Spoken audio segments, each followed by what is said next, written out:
Welcome back to another episode of What Should I Get Pierced? Again, you keep sending me these pictures, and I'm telling you what I think would look best on you. Now, before we get started, make sure to hit the subscribe so that way you can see all my future content. Now, let's get started. First person we're looking at here is Amber. Now, looking at Amber, she has her septum pierced. It looks like it's pretty straight, but let's just turn. There we go. That's better. Now, again, people, if you're sending me your pictures, make sure to send in a straight septum piercing. Now, first thing we're going to do is we're going to say, let's pierce her lips, because those lips should be pierced. They're just screaming at me to say snake bites. I could see snake bites, possibly healing those up and moving on to rings if you wanted to go that route, but definitely some gems in those lips. And if you wanted to, we could also add a philtrum or a medusa in here, because the septum is high up enough and there's enough room, we can get away with both piercings there. Sometimes they overlap. Here it's made for the medusa and the septum. And of course, if you want to do maybe something a little bit more asymmetrical, you could do a horizontal eyebrow piercing over there as well. But that would look pretty rad. And of course, I would want to look inside her mouth to see what her tongue looks like, because I could see a horizontal tongue piercing on her. I don't know why I just said that, how you could see it if you can't see her, but it's a fun piercing. I had mine done for a while, and it doesn't really do damage to the teeth, and it's a cool oral piercing. So always a possibility. But let's take a look at her ear. Moving on to her ear, you can see right away that her rook is kind of have that folded edge out there like that. And with the folded edge out there, you can do a curved barbell with a possible couple forward facing gems. And when you do that, they look so good. So good. Now, so you have the rook piercing, and then you also have that helix piercing that already exists with the ring out there. Now, the ring is a little bit tight, so you need to be careful if you wanted to do another piercing or two above or below it. The reason I say you got to be careful about that is if the ear swells, you need to accommodate room in that healed piercing as well as the new piercing. So you might need to go a little bit bigger during the healing process. And also looking at her conch, a conch cluster, the shape of it would fit nice. One of those 5-gem clusters right in there. I don't really necessarily see an earlobe piercing on her right now, but that doesn't mean we couldn't add one.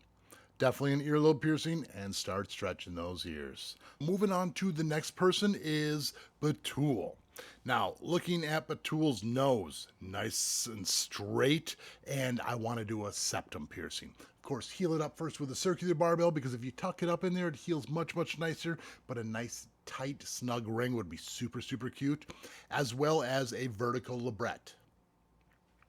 No, 2 vertical labrets. 2 parallel vertical labrets would look amazing, but keep in mind when you're healing these up, they are going to probably go a little crooked because of the way things swell, but once everything's tight and you downsize, a couple studs in there would look amazing. And of course, if you wanted to do something on the eyebrows, her eyebrows look incredible, very well kept, and I think just a single eyebrow piercing with a curved barbell would look amazing. Let's look at her ears. Now, right away, we're looking at the rook piercing. You can see how it's kind of angled in there like that. Sometimes you can't see the bottom gem or the bottom bead, but changing that to a hoop would look really good. Already has one other tragus piercing, and with something like this, maybe adding some gems, just sparkle it up a little tiny bit. Looking at her snug. This snug is what I'm looking for when I want to pierce a snug. It looks nice and tight and thin. You could do a little tiny curved barbell, possibly 2 right in there. It's a rough heel, but they look super, super nice. And of course, you always have the helix piercings. If you wanted to add a couple rings down there, you could do that. Studs first, heal it up, then go to the rings. When we look at her earlobes, it looks like that earlobe piercing is a little high up. I would possibly want to add another one kind of close on the inside of this one and one on the outside, so you had triple lobe piercings, but that would make things look a little bit more centered from the initial start and using the existing piercing that we already have. Super, super rad. Let's move on to the next person. The next person we have here is Daniela. Now, right away, quite a look here. We have the black jewelry. Black jewelry is super, super cool, but you can't start off with that initial PVD coating. But if you did some sort of rings, like maybe in the ear, you could start off with a black niobium ring. But most of the time, we can't start off with the black. First thing I'm going to say is double nostril piercings. Well, of course, the trifecta, the septum and the other nostril. Now, looking at this nostril piercing, there is a little bit of a bump on there. I don't know how old the piercing is, but if it's still healing, I would say go back to the stud. Otherwise, if this is a fully healed piercing, sometimes just being able to massage and break down that scar tissue will help break down that bump and kind of get rid of that bump for you. But a lot of times those bumps do form because you put a ring in too soon, so heal it up first. The trifecta in the nose with the lip ring just like that, I think that looks really amazing.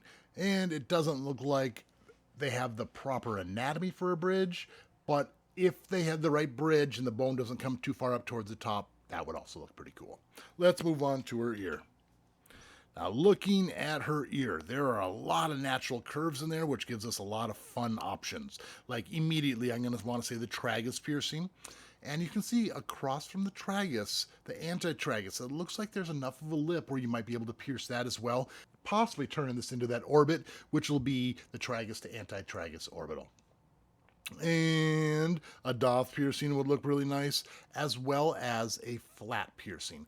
You can see how there's a little bit of a curve right in this area right here. If we did something right at the peak, right where that light highlight is, that piece of jewelry would really be accentuated and show off really nicely.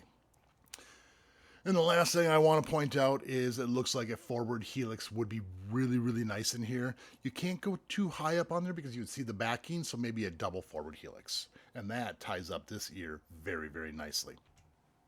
And we're going to move on to our last person, who is Mikhailo.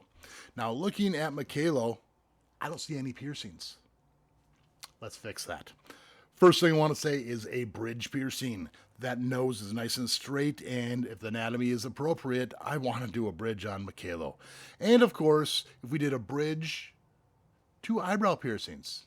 You see kind of what we got going on here? I could see a real similar look here. So the eyebrow piercings, a bridge piercing, and snake bites. Snake bites would also look really nice. And let's move on to his ears.